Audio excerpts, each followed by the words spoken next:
Welcome back to another chapter of the Diamond Star stories featuring the cards from the 1934 to 1936 Diamond Star sets.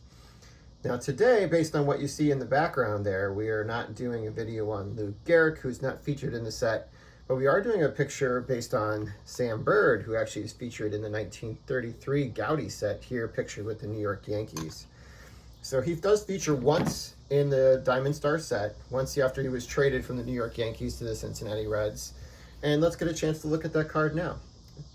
He was part of the 1935 series, here pictured with the Cincinnati Reds as mentioned before.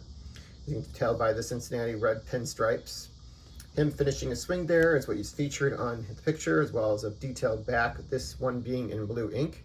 So they did have blue ink in 35 and 36, although often more associated with the 36 release. Blue ink can be found for both 35 and 36.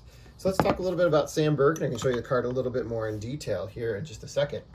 So Sam Byrd was born in 1907 in Alabama, near Birmingham, and he actually grew up near a golf course and started out being a caddy on the golf course for many years and learned how to play the game of golf. Why am I mentioning the game of golf? Well, Sam Byrd is probably the best Major League Baseball player to ever have played on the PGA Tour, and I'll get to that in a minute. During high school, he played basketball and baseball and was pretty good baseball player. So by the time he ended high school, he started playing amateur ball and was actually then picked up and signed by the Yankee organization eventually, and made his major league debut in 1929 with the New York Yankees. During his time, he typically was a backup. He was their fourth outfielder and often was referred to as Babe Ruth's legs, as he often was brought in as a defensive replacement or a pinch running replacement for the great Bambino.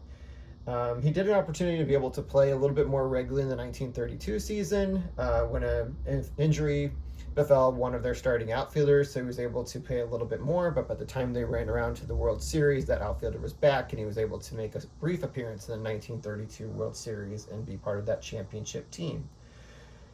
During his time as a Major League Baseball player, he had a 2.5 WAR, a 274 average, hit 38 home runs, and had 465 hits. So not, a name probably would have been much lost to history if he didn't have his second career as a professional athlete. So after the 37 season, he was released by the Reds, and he actually decided to retire from Major League Baseball and decided to focus on his golf career. And just within 3 years of that time, where he actually decided to retire in this fall, or in the spring actually of 1937, he was able to actually qualify for and actually played in his first Masters in 1940. He finished third and fourth in later years in the Masters tournament, and also finished in the top 5 of the PGA Championship previously as well.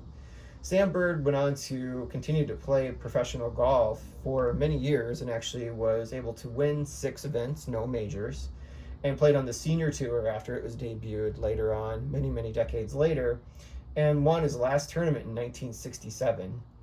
He went on to live until 1981, and he just kind of had the reputation of being the best Major League Baseball player to have ever played golf on the PGA Tour. Much better than even players such like as some of the Atlanta Braves pitchers in the 90s who played golf pretty well but never played on the PGA Tour, or even Ken the Hawk Harrelson, who tried to make the PGA Tour after his playing career ended prematurely due to injury in the 1970s. So let's look at the card a little bit more closely. As you can see, it's features that lovely different color. It has all the color palettes that you typically will see with the Diamond Star set. So I'm trying to bring it a little closer so I don't have the glare on there so badly. You see obviously the bright blues, reds, yellows, and greens, as well as the red of his baseball uniform. And here is kind of pictured finishing a swing. When you look at this card, you can envision him being able to take this portrait for a photographer as he's kind of practicing his swing, possibly in the on-deck circle, waiting for his turn to be able to go to the plate. In the back of the card, as you can see, it was actually, you can always tell by the year it was released, not just by the date that's on the bottom here. For the stamp that's on there, it says 1935, the copyright date. But you could also see that it features his 1934 stats here, if you can kind of catch it at the very bottom. That year, they talk about him playing in 106 games and hitting a 246 average. He was 5'10.5" and weighed about 170 pounds. So just about the same size as me, even though I didn't have the great hitting ability or golf ability that he had. And on the back of his card here, it mentions how he was a really good golf player and how it helped him being able to be a very good baseball player as well by practicing his swing in the off season when he played golf. Oddly enough, his Gowdy card also talks about him being a golfer. So even during his time in the major leagues, he was kind of known to be a golfer at that point, and someone that they wanted to play with. So he went on to live to 1981. Sorry, stumbling over my words. So he died at the ripe old age of 74.